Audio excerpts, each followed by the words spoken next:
Hi, this is Jared and welcome back. I want to talk to you really quickly about EOC fees, and they stand for end of contract fees. That's the way they're stated in your contract with your credit card processor.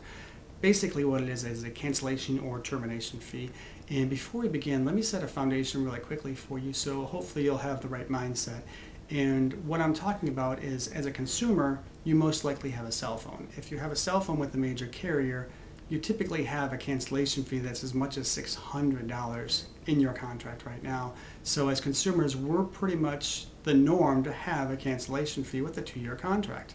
Now, as a commercial contract for your credit card processing, it's typically 3 years, and your cancellation fee is typically $350. So it's actually less than your consumer fee, even though the term is a little bit longer. So it's not unreasonable because it is a business that's signing that agreement.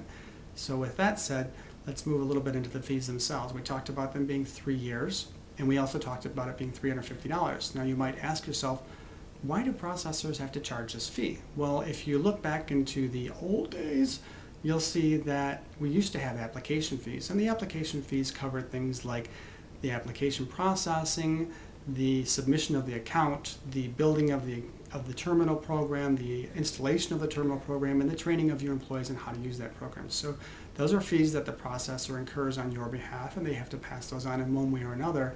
Well, they usually get that out of your profit, and it takes about 3 to 6 months just to break even on your account. If you cancel early, they don't have an opportunity to even break even on your account, and that's why those fees are there. So I think that's reasonable and fair. Now, with all that said, what's not reasonable and fair is liquidated damages. And you might find this, and it's very important that you read this in your contract. And the reason why I say that is if you have or see liquidated damages in a credit card processing contract, you need to run.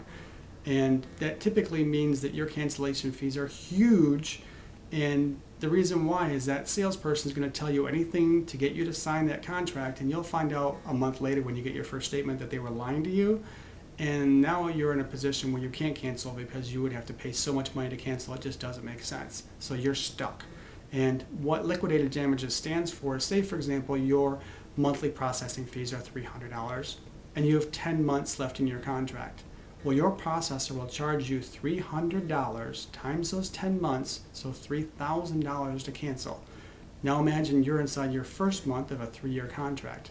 That's almost $10,000 in cancellation fees. So again, hopefully I can stress this to you, that if you see that in a contract, you need to run away from that sales agent and work with someone who's honest with you. So for more information on that, please give me a call. Thank you.